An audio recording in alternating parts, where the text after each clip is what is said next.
欢迎收看今日福喜乐的节目。今开始了，当然啦，大家咧讲嘛，介咧，前几集咧，你讲到，你讲应该绕的个问题，好咯，大家咧分享绕个地区嘛个问题，容易咧治疗。今日大家咧3年讲绕的问题，做啲新嘛个东西，老应该注意嘛介咧。所以，今日你绕墙都系类似中辣辣心自然心中内口嘅林英讲欣赏呢个节目。大家好，我是立新医院肾脏科林云光林医生。欢迎林医师吼，哇，林医师你来到节目同大家来分享嘅野味嘅问题吼，我真件事都讲得很清楚呢。哇，真的有时候你会知道讲吼，欣赏其实给去家嘅第一次青岛，唔过教你，我讲要教给大家听，其实还是要有一点点功夫吼，做点人讲嘛。经验啦，经验哦。故说可以讲，青岛嘅片人，可以讲去本人看嘅时间，冇按到嘅问题，你会爱用同你嘅片人爱用讲哦，用有嘅问题係用。有時間都會做。有時間嘛，有時間。唔過基本一開始嘅時間，大家要為同大家來解答一件事情、咩事情，因為大家公司採訪。看完我們的節目之後，大家會知道講，哎呦，該都帶會用來了解那個有味係咪有問題哈？我們這邊提出的是迷思大解密哦。一般來講，比如講體體，時常有講過嘛，對不對？小腿嘅浮腫係咪就係嘅有味有問題？小腿浮腫哈，問題同多啦，野味係其中的一種。哦，對。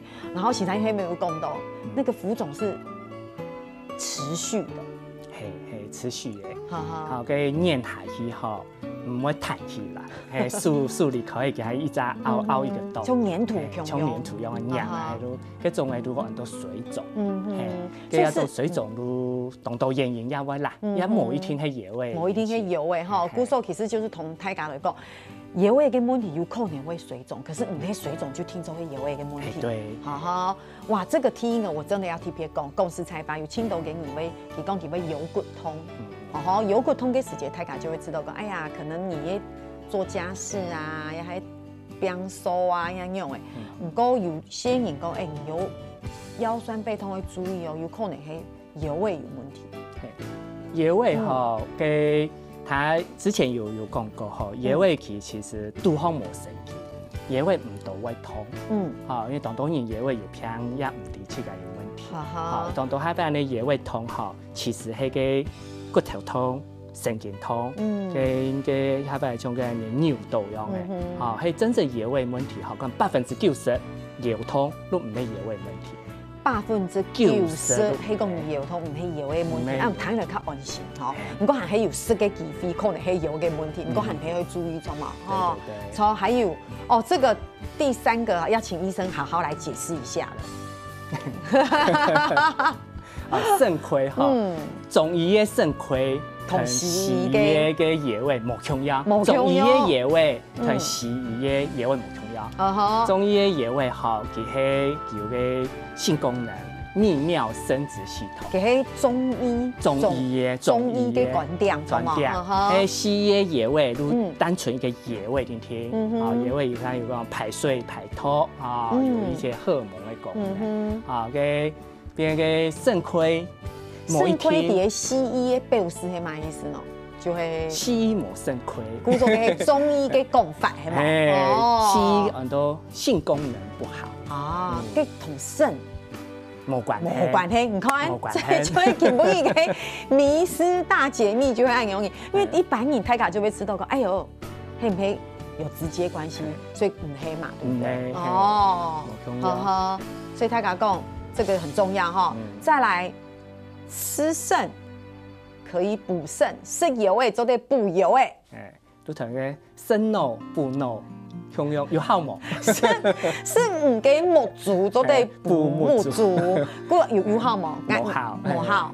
一天无效，不过做的补多一啲嘅蛋白质，补多一啲嘅营养啦，补野味无效。或者说吃野味可以补多一些营养，唔可以讲吃剩可以补肾哦。不过更多那边其实醒山有同大家的分享哦。其实刚才我们讲到那个下肢水肿嘛，对不对？醒山这边帮我们分享一下，其实水肿的问题可能有轻度，比如讲像你那边提到嘅心脏嘅问题呀，对不对？嘅水肿吼，最接看到嘅有几种啦，吼，心脏嘅问题、肝嘅问题、肝硬化，哦，嘅嗰個野味嘅問題啦，有樣3種都最接觸到啦。哦，心臟因為嘅水，叫講心臟磨裂，水排唔出去，佢會擠到個嘅腳啊身體，嘅肝硬化吼，佢冇辦法做嘅白蛋白，哦，嘅水吼會走到。嘅血管嘅腦部，所以因為有見到肝病嘅人，有迄講你不下有人有肝病嘅人，記得你去看心臟嘅時節，心臟會講，哎呦，你缺乏白蛋白，比如說他會注射白蛋白，難啲可能係一種補充。白蛋白係身體嘅一種嘅成分啦，嘅都本身肚方都有白蛋白，呢個講很多營養指標，我用白蛋白，嘅肝唔好你就冇辦法做白蛋白。白蛋白有一個好處，如果佢就按你黏樣嘅吼，按你滲透也較高。如果同嘅水吼，同嘅血管腦部，同嘅你捉到流到血管度吼。假使白蛋白唔拉好，水全部會走到血管腦部去。路邊嘅按你你看到幾大水腫，都是吼我當到腹水，都是太熱有腹水。佢就會肝病嘅人、肝硬化嘅人到後面會有按樣嘅問題。嗰個嘅像嘅腎衰竭啦、腎病症候群，嘅有一種很多腎病症候群都講嘅蛋白尿，跟嘅蛋白質哈，全部都從個尿道方都被流出來，也會冇辦法保留呀白蛋白。這就是醒常上次來上節目的時候有特別同鄉親朋友來分享，嗰種你看嘅尿係咪有破，就會因為你講嘅白蛋白嘅問題。一般人白蛋白唔會流出來。一般人唔會嘅野味唔可以當位，個營養唔拉同佢中央，白蛋白唔拉，嘅水就出去，即係會血管落去。有啲都較少看到嘅嚇，靜脈曲張，下擺會嘅邊嘅腳骨會有筋，靜脈會走出來，循環唔好，嘅種嗬，腳徛起來佢都會較成皮較雜。有啲嘅很多甲狀腺功能異常，嚇，有啲食藥嘅，有時候人很多食藥嘅，食到一啲止痛藥嘅，食2禮拜腳都水腫，嘅水腫，接咩有病人我來看，講嘅水腫，真係有水腫，唔過一種較簡單藥嘅停停。止痛藥嘅停停，下擺開啲嘅利尿嘅藥嘅，停停都少停。做啲開嘅利尿嘅藥嘅來食，係咪？我所以就會經常講嘅吼，其實因為一開始大家會講到嘛，係唔係你嘅水腫會抽神嘅直接跟腎臟有問題做連結嘛？我說這邊其實是跟大家來分享，同大家來分享，就會講，你有水腫嘅問題，有可能有暗湧嘅情形，唔係講直接有關係，唔係只有野味問題，唔係只有野味嘅問題，不過還是不能輕忽。係哦，水腫都代表有出問題嘅，唔係奶豆嘅問題。還有這個。另外一個迷思大解密，繼續來解密一下哈。有位唔好，做得自行去買個中藥進補，這要好好說一下先生。係啊，有當多年吼，就咩不是有聽人講，人野味唔好，佢都強到嘅，強勢野味當得人家，佢都去聽人講，奶豆嘅藥嘅當好，佢都去買，結果呢，可能3年後當愛食野味，3張嘢都來嘅。也會快鐵咧，3年同3張嘢，可能3張嘢都快鐵嘅，因為中藥唔係講中藥唔好，有啲位中藥好，有啲位唔係中醫師開嘅，根本都對野味都有壞處。嗰個另外一種係中藥好，正常人食中藥一般都看冇問題，野味唔好嘅人好，因為中藥嘅成分太多。这些复方诶，佮拄好有乜嘅成分吼，老师讲诶，有啲以下嘅中药对复方，复方诶，有的会复方，有的会对野味冇影响，有的会对野味会有坏处。野味唔好嘅人吼，去食太多中药吼，野味会坏嘅东西。故说有青岛嘅人吼，你去食中药嘅时间，你会先去了解一下，你嘅药味系咩真爽嘅药味，清空间嘅药味。迄讲像先生讲嘅，你嘅药味有一些问题，你又去食中药，有可能会有反效果。有反效果，不过有的会中药吼，伊下面有证实讲，对野味有好处。哦，真嘅。不过也一定要本嘅合格嘅个中医生看一下，莫讲唐人讲，有的会当离谱诶，讲嘅乜嘅人介绍讲，呀中药食咧，乜嘅癌症药会好，野味救体嘅野味，食野味也食咧，伊唔是食野味，安尼癌咪接糖多，佢其他都骗人嘅啦。哦，有暗号嘅药嘅吼，都唔是做医生嘅，吼，其實唔是安尼賣嘅，其實個得諾貝爾獎嘅。真嘅吼，因為暗號藥嘅全世界按當然食野味，法案多錢，那有暗號。哦，其他老師講到一下嘅野味係真實快睇，吼，也野味看無好吼，無乜嘅藥嘅食嚟對野味好，莫亂食藥嘅，點都係最好嘅藥嘅。故說其實整件是東西來講，就是先生講嘅食藥嘅嘢好好看一下，其實冇食藥嘅是最好的，清好，唔做得去買一種嘅藥嘅東西，食藥嘅來補身，叫做補藥嘅，但是反而是最不好。冇好，有點都爽到野味。當然，迄家是有乜個三高啦，糖尿病嗰些啊嘅藥嘅一定愛食啦，嚇。佢講為咗保養嘅野味，冇平路去買一啲嘅補品來食，點都爽。定都爽藥嘅，真嘅嗬！喺古種人冇係藥嘅講，食下藥嘅做啲補藥嘅，可能冇食，冇亂食，咩冇效都係，行家有敗處嗬！哇，鄉親朋友嗬，其實還有動到解動，所以老大家來分享嗬，到底係講食完用飲食，就做啲對你嘅繞好嗬，大家先聊下，你等下就同你講。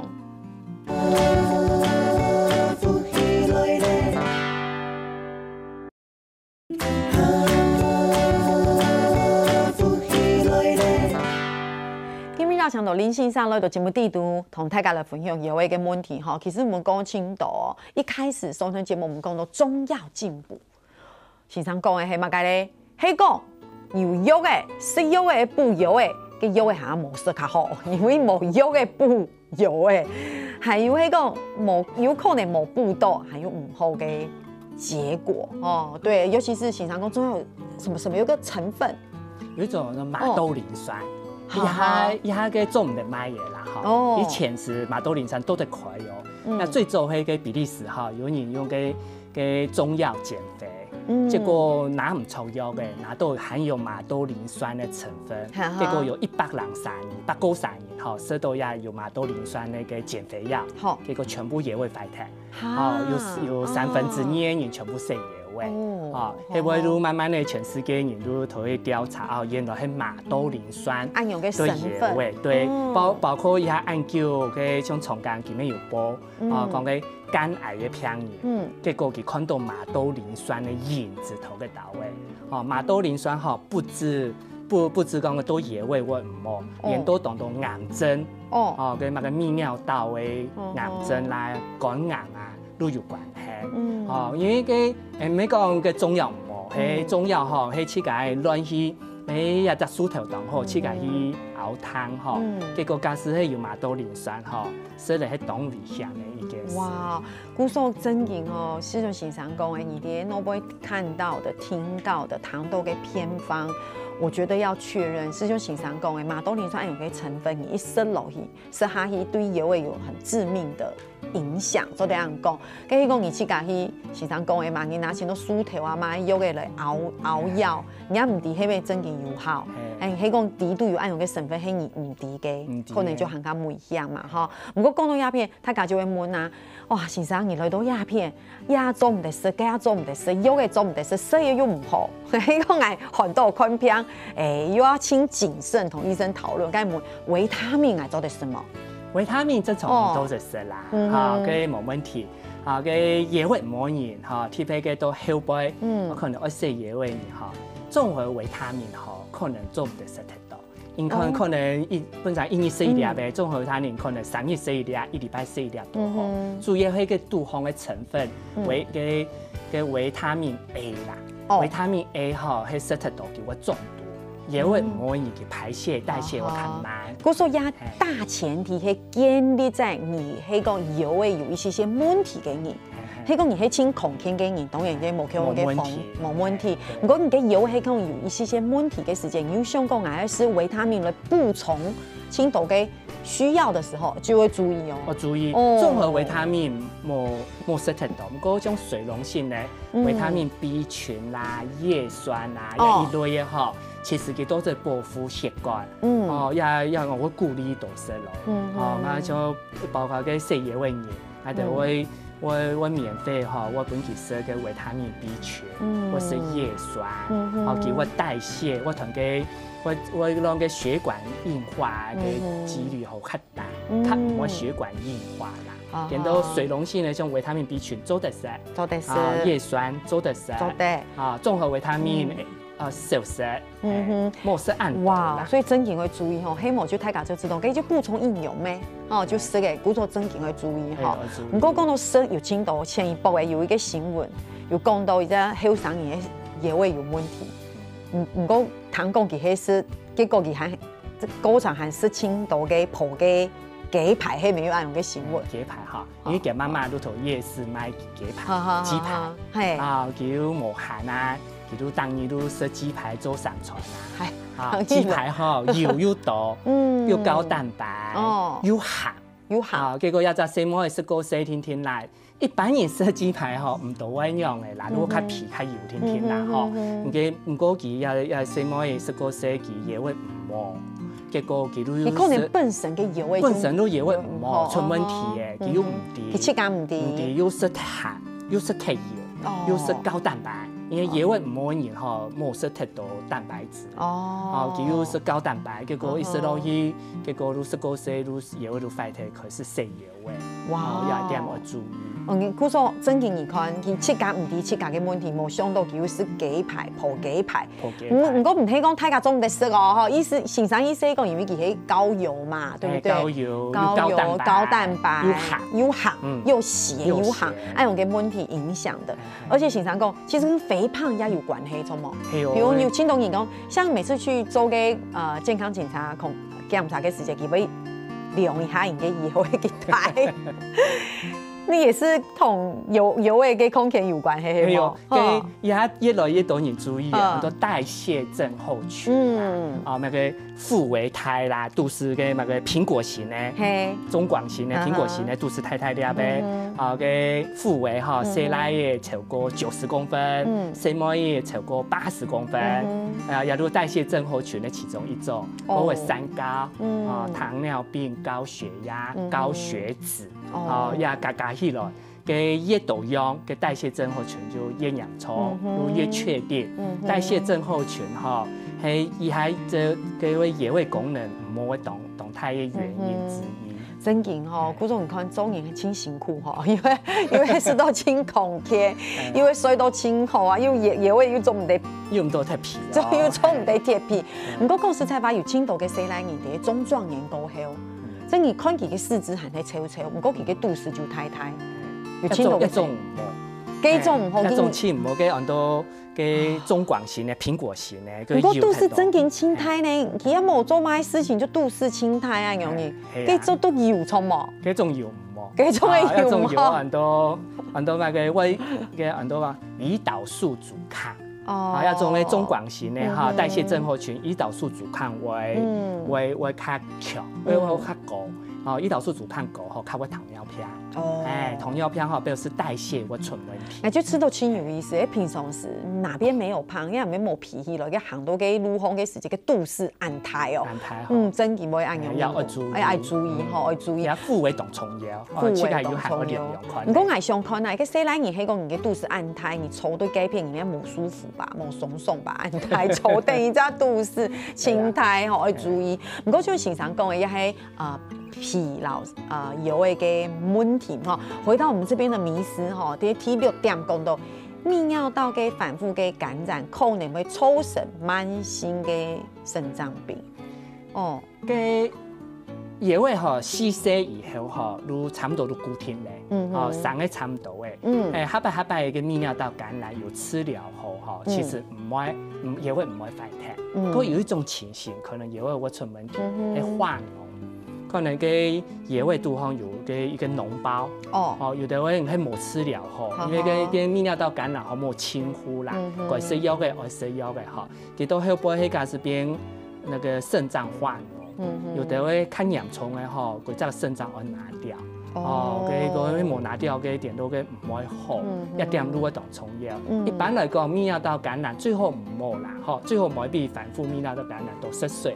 你看是真的一般的简单的泌尿道感染，有些本医生看有食药嘅，有治疗后，唔到位也会反弹，唔到位反弹。不过有轻度嘅生物营养低期，係講有泌尿道感染嘅問題，真嘅節復發哦。節復發啦，生物營養就婦科嘅問題，也係真嘅。生物會較辛苦啦，已經尿道較短吼，它會外界嘅細菌或者黏皮，它會泌尿道感染。古時候也有談過輕度嘅像生物營養啊，可能因為可能早逝，因為就像先生講嘅憋尿，對，水又濕特色，係因為公司才發現早逝嘛，早逝嘅時間你就冇時間去食水，冇時間去食水嘅時間你就冇時間去屙尿，有冇？因為冇食水又唔是屙尿，古時候佢嘅泌尿道嘅感染就會它會頻繁，很頻繁。唔過真嘅就像先生講嘅，後來就痛了，每次都痛。哎，看先生嘅時間，先生說：哎呀，你都已經影響腎了。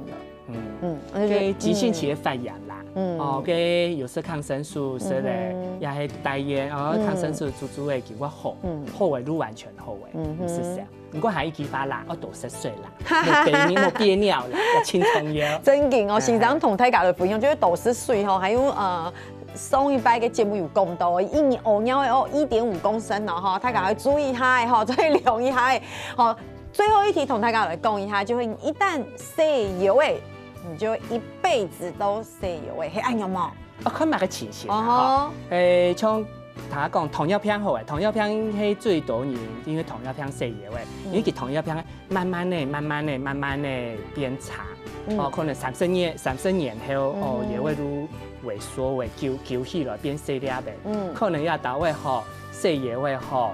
可能就冇辦法，因為很多冇辦法的，一天會死啦。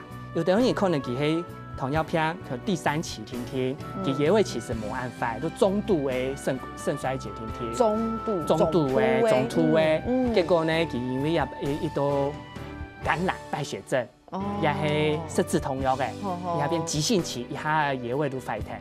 嗰一種吼，等到嘅問題解決咧，吼，佢下半會轉。我回到中度，你下就會上嘅悶嘅，我一天我食藥。佢說藥嘅係講有時候你去檢查嘅時間，先生會講，哎，怎麼突然好像就變癢蟲？變急性期誒。對，那它會再回復。急性期嘅問題解決了，會回復。會回復，唔過佢嘅藥係有問題哦。不然有問題。你係講回復都變增鬆100%控唔起，唔係按用嘅意思。沒啦，基本上都唔清好嘅。我們本身可能係時常講嘅大中小嘅中，中突嘅腎衰竭，可是你可能變得很嚴重，可是再回復，它可能還是中度。有的會佢呢，可能都嚴重加，可能食藥嘅，食量上多。後背嘅問題解決了，佢又唔是食咧。都大家好估，可能幾年都唔是食藥嘅。好，古說這個就是迷思啊！哈，同大家來講一下嘅話，還有乜嘅咯？你家鄉親朋友來講咧，該最尾嘅問先生，該到底你老人家糖尿病，應該到底係用啲乜咧？聊下，等下就同你講。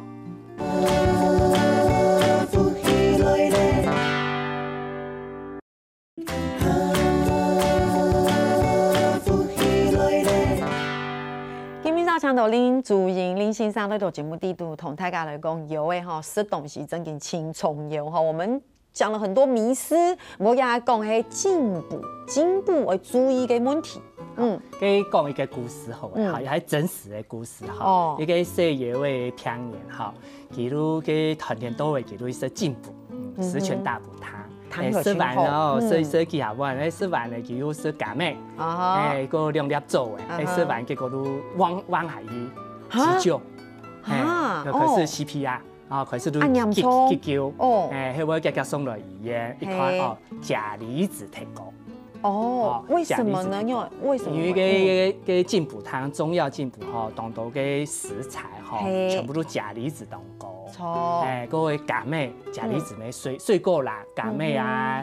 香蕉啦，还有奇异果，给它钾离子全部当高，你都冇注意啊，都一食，结果钾离子一高吼，会致死性的心律不整，心跳会乱跳，结果一下愈奋斗的，好彩迄我夹夹细嘢喂，你都纠正落嚟，好彩冇乜个问题。唔过吼，公司菜花汤，先生讲样个例子会超较强的，因为你仔细想，你想看啊，其他冇做乜事情，其他唔係。嘛该有问题，你就是一个大补汤，是港哎，是粥哎，然后就去吸油哎，他就昏倒，你就昏倒急救哦，还急救，急救哦，你做坏事情，还有太干嘛？你做坏事情啊，就冇啊，就是港哎啊，哎就是进补充冇啊，就是粥哎，就按用你。哎呀，你迄个野味唔好嘅，钾离子一定要特别注意。好，因为钾离子吼，佢会爱营养嘅哦，心脏会冇跳哦。错。佢会乱跳，冇跳，当危险。不过讲到样啊，就会靠食，还靠欣赏哈，欣赏你真嘅哦。很矛盾嘅地方去买咯，一般来讲，你做按度嘅医疗单元，大家讲到就会买个三高啦，有冇？哦，因为要预防三高，希望就要有糖尿病，要有高血压，希望你看也有讲到药味嘅问题。唔过你想看啊，糖尿病适当时会注意买咯，高血压适当时会注意买咯。唔过肾脏病嘅些东西，我知道佢嘅些东西啦，糖尿病嘅些东西刚好是抵触呢，有按用嘅问题嘛？有样哦。因为你刚刚讲到钾离子嘛，错嘛？来讲一个真实哈，就糖尿病加饮食哈，佢糖类冇食太多，糖分的东西，糖类因为饭冇食太多，你多得多食一点肉。错啊，也系糖尿病病人。高血压的病人呢，我讲吃低钠盐。错，低钠盐其实都会钾离子较多地位，用钾离子哈可以取代钠离子。错，哦，嘅钾要多食，嘅钾离子对血管好。不过也系高血压也会正常嘅人来做。也会模拟呢，种在食太多嘅钾离子。你刚刚讲到你刚刚有讲到嘛，橘子嘛，大补汤做那钾离子太高，一个钠嘅也会唔好排唔出去，嘅尿冇食太多，高蛋白做唔得食。咁如果讲糖尿病嘅人可以食肉，係嘛？係啊，如果糖尿病嘅病人可以食肉，哦，嘅有嘅問題做唔得食肉，因為佢嗌。係唔係就？一定會問一個問題，糖尿病嘅人也會唔好肉嚟食。係錯啊，因為時常喺人講嘛，喺我兒坤時常講應該，因為糖尿病時常不要吃太多糖類，去食肉啊，哈，補充一啲營養。唔講而家藥嘅唔好，補充你做唔得食，你做唔得食肉嘅時常講梗係樣嚟食。但係糖尿病嘅人係有藥嘅有問題，梗係嗌樣嚟食咧。老實講，真是當難嘅，嗬，嘅糖尿病嘅人有藥嘅唔好，有高血壓，哦，真是當難嘅。又冇個糖尿病人做食啲嘅五穀飯，五穀飯對血液位人要磷太高，又做唔得，啊，蛋白要多食蛋白又做唔得，哦，真是當難啦，嗬，嗰邊我頭要按多種食物中，嗬，我去蹺板，我取得平衡，冇按簡單，哦，邊一天我嘅去營養衛教啦，喺做得嘅話，嗬，一天我搶高營養師，哦，也腎臟病唔可以同醫院，嗬，有很多糖尿病照護網，有腎臟病照護網，叫我同營養師，嗬，從我納強下，嗬，對高病人，我樣會食較好，樣會食最平衡、最蹺板，嗬，兩片都有骨頭啦。真嘅，就時常講，喺講你喺藥味唔好，你就真嘅藥味照護網，你就看一下藥味唔好去買東西。不過喺講你喺糖尿病嘅，由於是一些慢性，比如糖尿病嘅問題，你就會發現佢嘅抵觸誒。跟時常醫生講，你就像蹺蹺板一樣，哦，什麼鉀啦、磷啊，你就盡量的。你要細啲，要細啲，兩片都冇食太。取得一個平衡，對不對？因為像香蕉。大家就知道，哎呦，要食香蕉啊，因為香蕉清好啊。不過後面對於個藥味有問題嘅人，食香蕉最注意。係啊，嘅特別係個藥味當唔好嘅期間，嗬，食嘅中間嗬，鉀離子太高。终究当好啦，说咧有忧郁症啊，个就当多都有好处。系啊，一般咧，假离子太过路对野味都会致命咧，冇错，受洗。一般来讲，讲到强者，按用嘅购置，大家就知道哦，它的功能轻度。哦，你看有轻度嘅运动嘅选手，它也是补充热量、轻脚嘅一种嘅购置，有冇？因为是强者啊，大家又知道哇，又可以润肠，有冇？对。黑讲伊嘅药味有问题，先生讲就做唔得事。冇失铁道，冇失铁道，冇一下失铁道。就抢菜系唔系？抢菜吼，咩假离子当多，野味唔可以牺牲嘅偏嘢吼，通过是个抢出来，冇是糖哦，而是个抢出来，等个钾离子哈，等佢通出来、射出来，按你愈较方便。古说药诶唔好嘅，而係講啲木下會是搶菜嘅時節，搶菜最好係通過。最好通。個通過嘅菜唔好食啊，通過唔好食吼，有的人通過要拿來用炒油炒嘅啦，有冇有冇有冇食鐵油？有的人會講講通過冇味道啊，冇黐冇味唔好食啦。有的人會變啲辣椒啊，變啲蒜頭啊，炒嘅，味口如果較好，蒜頭辣椒哈，個油唔可以做得食啦，安尼點調味一下清好啦。不過記得要通過吼，古種人想看啊，根本按用短嘅節目，唔通先生按用講，就知道哇。